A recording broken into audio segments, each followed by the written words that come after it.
স্নান ধান করে রেডি হয়ে গেছি, এই জন্য একটু ঠান্ডাটা কম লাগছে, মানে স্নান করলে ঠান্ডাটা একটু কম লাগে, কিন্তু জানলা খুলতে পারছি না।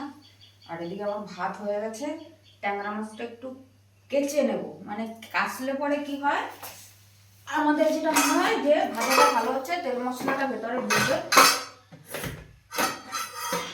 তো এইটা হচ্ছে মাছ কাটাকুটি, নুন দিয়ে আমি এখন ধুয়ে নিলাম।